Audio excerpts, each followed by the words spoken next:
thank you so much for joining us this evening before I get into all the questions. I know all your fans are really excited to kind of catch up with you. But yeah, how's your quarantine going?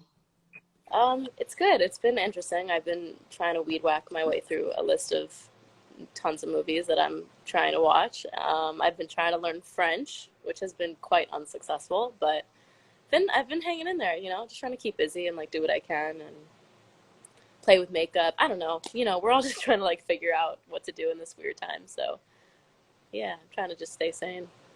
No, I love that. I mean, I wanted to do the whole French thing. I was on this app called Duolingo, and honestly, like, Same. That's how I was learning. and I've slapped. I haven't closed open the app. I downloaded Oh it no, once and then. I had a 35-day streak, and then the second I went one day and didn't do it, I haven't opened it since. So I've been slacking tremendously. But 35 days was so good. I'm telling you, I haven't I even know. clicked on it. Like, I sis, know. I've literally left it in the corner. I was So, really proud of myself, and then I let it go, and I am now disappointed. And I know all I really know how to say is "you are a cat," which I don't know how helpful that's going to be in my daily life, but "tu es un chat." That's what I know how to say. That's what I've made from Duolingo. So thank you, Duolingo, for teaching me, how to say new, you're a cat. new single name, maybe? I don't know. Random. Maybe. Few t-shirts, few merch. Yeah. You mentioned like films and stuff. Like, what's been like your go-to thing, like watching and stuff like that? Give us some tips because I've been going on the Netflix hole too.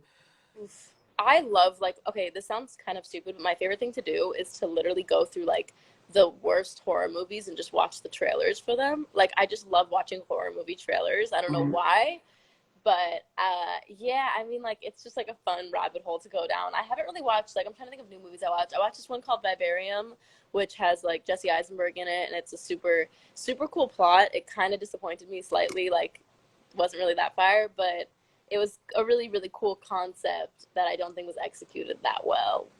I'm a really harsh critic though, like if I'm being real. And then Yeah. I started that one on Netflix called The Platform. I don't know if you've heard of it. No, I have. I It haven't looks watched it crazy. yet. Looks crazy. I didn't. I started it and then I stopped, but it looks insane. I'm such a scaredy cat, so I'm just like, I see one trailer. It doesn't even matter if it's rubbish. Like I just believe in everything. I'm like, oh Oh, my god. I love horror movies. I love horror movies. Have you been like doing any like snacking, any quarantine snacks? I'm an M&M's girl. I always say this on live. What's been your thing?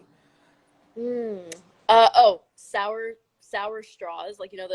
Like I don't know what the real word for them or is the brand or whatever, but like those are my addiction. It's really bad. I'm obsessed with the sour straws. I love like the little ones you kind of shake into your mouth and then it goes like those No, those ones. are pixie sticks. No, the ones that are like Oh, I could get them. Basically, I was at the grocery store and there was like a box of them. Obviously, you know how they have like candy, and I was yeah, like, "Can yeah. I buy the whole box?" And they were like, "Yeah, sure. Like if you want Sure. to." I don't know what they're called, but they're just like yeah, they're sour straws. They're just I don't know, man. I don't know, but I'm they're gonna, really good. I'll check it out. What's been your like your quarantine playlist in terms of what have you been listening to at the moment? What's been keeping you sane actually, for being real? Like, what's been helping you through this whole time? Um, I don't know. I mean, that's definitely a tough question. I think that it's fair to say that Mm, like I've had my bad days. I've had the days that I haven't been sane, and I've been really like missing my people and my friends. I haven't seen my best friend in like 2.5 months, and it's been so hard to like go this long without her. Luckily, I think she's coming to stay with me in like next week, but um, it's just yeah, I don't know. It's just been like it's been weird, and I've been saying to everyone, I think that it's important that we like accept the fact that some days are going to kind of suck and be really like tedious and boring and I think that as great as it is to tell everybody that we should stay positive and go on a run and mm, da da da da da, that's great, but like also it's okay be if you want to real. like stay in bed and like be sad and miss your friends and your family and whatever. Like I think that it's also completely okay to like feed into the days that might not feel so good. I'm happy you said that because I feel like a lot of your fans are obviously younger. They're going to benefit from that because you go on Instagram and everything's like so perfect, and it's like, I just did 5K this morning, and you're like, Oh well, my I God, did. no. Literally, Like, they're like, "Oh my God, I I'm just ran six crawling. miles and I just like drank my green juice." And like, I'm like, okay, well, I literally have been sitting in bed like Yeah, eating literally. bacon for the past 48 hours. So, And with all those like sour straws as well. I'm sure you have. exactly. I wanted to kind of take it back just a bit, just to talk about how old was you when you realized you wanted to do music? Do you remember? My mom always jokes and says that I came out of her singing. That's like her favorite thing to say. So I don't remember a time where it was like, oh, I love music. It's always just been a part of Mm-hmm. me, and I feel like it's been like my outlet to kind of escape, and like it's been very therapeutic and whatnot. So yeah, I mean, no, music has always been a part of my life. There was never a moment, like a defining moment, that I was like, oh, this is like what this is part of me. It was always just like it was like oxygen to me always.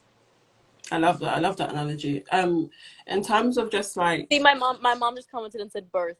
Like she oh, wait, literally like damn, I missed it. she just said Hey, birth. Mama Like Bear. um, I was also going to ask you, like, obviously you kind of got into the spotlight so young, like you were 12. How's that been just juggling with that? I think people see how gorgeous you are, how talented you are, and they say, oh, yeah, she was found on YouTube, but they don't see like the graft behind it. They don't see the bad days, like you said, the good days. I think people, it's good to kind of talk about it, and I want, the fans watching here to kind of just know that side of you. How was it dealing with that at such a young age? yeah, absolutely. I mean, it was definitely a struggle. I think that at the beginning it was a little bit more like sunshine and rainbows, and I was a bit oblivious to like maybe things that were Mm-hmm. going on behind my back, and like hate for some reason when I was super young, like 12 and 13, it didn't get to me as much. It was a little bit more like I was disconnected from it. I don't know how to explain it, but then as I got older and I think I started getting insecure and dealing with like, my own personal struggles, that's when it became a little bit more difficult for me. And yeah, I mean, it was not easy always, ever. I mean, like I've gone through a lot of really, really tough stuff, and it's tough to also forget like the bullying or hate aspect of it. It's really tough Mm-hmm. to not be able to make mistakes as a human being and as a young human being. I mean, like you said, Exactly. I got discovered when I was 12, 13. So for me to not be able to make mistakes without having scrutiny from like it feels like the whole world, that's Mm-hmm. definitely like super difficult, and that definitely took a toll on me. And like my friends joke, and they're always like, yeah, you were definitely stunted emotionally at like 13. Like you for sure like weren't able to grow. And like I've obviously made light of it, and I Mm-hmm. am like I take therapy really seriously. I do a lot of like productive conversations about this kind of stuff, and I think therapy has like a super bad like stigma attached to it, and I'm hopefully like inspiring people to make it a little bit more normalized. But I've done a lot of work with myself, and like had to kind of accept the fact that I've gone through life a lot differently than the normal person, and Yeah. I'm just trying to kind of in any way that I can hopefully change some people's perception on artists, celebrities, whatever you want to call it. Like, I Mm-hmm. don't think that it's fair to like scrutinize people for mistakes, especially as kids. Like, I don't Yeah. know. It's a big conversation that is obviously could be talked about for hours, but my main point about it is that I just feel like, yeah, like Mm-hmm. I was definitely not able to make mistakes without, getting backlash from a lot more Everyone, yeah. people than I should have. No, I love how you answer it because it's just so open and it just shows how authentic your music is. Because even when I was listening to it back and going through old stuff, you can just hear in your lyrics how open you've been recently, and I'm sure Mm. all the fans are super super important. I mean, so super excited for live support, which I know I am too. Oh, thanks. Tell us about creating the album, and just obviously it's not out yet, but I Yes, do want to put sadly. up this while you talk about it too because this was a vibe. Give me 1 second, girl. Oh Looks, my god, I honey, didn't the even know looks, you could do girl. that. Oh, yeah, Thank we do you. it all here at Wonderland. So tell us about it. Oh my god. Okay, yeah, well, so man, I mean, we've been creating the album for over a year, and it's been done for a while. Now we're actually going into the studio again to like not add to it because it is done, but like just we just love making my team and I are like all super close, and we love making music. So we're just gonna get in hopefully whenever we can and make more music. But I don't even know where to begin. I mean, like we definitely had a lot of like mental work to do with me, and like I say that because I don't. This was a you can say this is sort of a breakup album, but it really was like a Mm, mental health journey album for me, and like I am excited for people to hear it because I feel like it's my outlet that I'm able to finally tell my story the way that I want it to be told, and I feel like my story has been told for me a lot, and it's just exciting for me to finally actually be able to tell it myself and be open. And there's a lot of things that I've gone through that I don't really feel comfortable sharing yet because I feel like sometimes music speaks louder for me than my words do, and like I'm like a little scatterbrained, like I don't really yeah. formulate every sentence perfectly, but when I put a song out, obviously it had been like well thought out. So I'm looking forward to, obviously it's intimidating and a bit scary, but I am looking forward to being able to, you know, finally discuss things that have been, you know, really personal and things that I Mm. haven't felt the ability or like the confidence to. And I think this album is really going to give me that boost of confidence in order to be able to speak about things that I have otherwise not been confident or, you know, able to. I love that. And in terms of just the whole Project Life Support, you know, you touched on this about your mental health journey, but it's also about relationships as well. Just for any like young people watching this, because I think being young and being in relationships, whether they're serious or whatever it is hard. And for you, it probably would even be harder, obviously being in the spotlight. But what advice would you give to just anyone watching that might be in a situation and like they kind of want to get out of it, they just don't. They can see this is not good for them, but they're kind of still in it. What would you say to them watching now?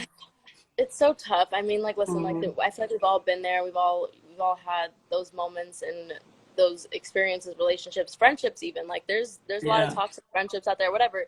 But what I would say as someone who's been through it and someone who's gotten out of it, I would Mm-hmm. say just be patient with yourself. Like, that's the best advice I could probably give. Is like, you gotta just try to be patient and not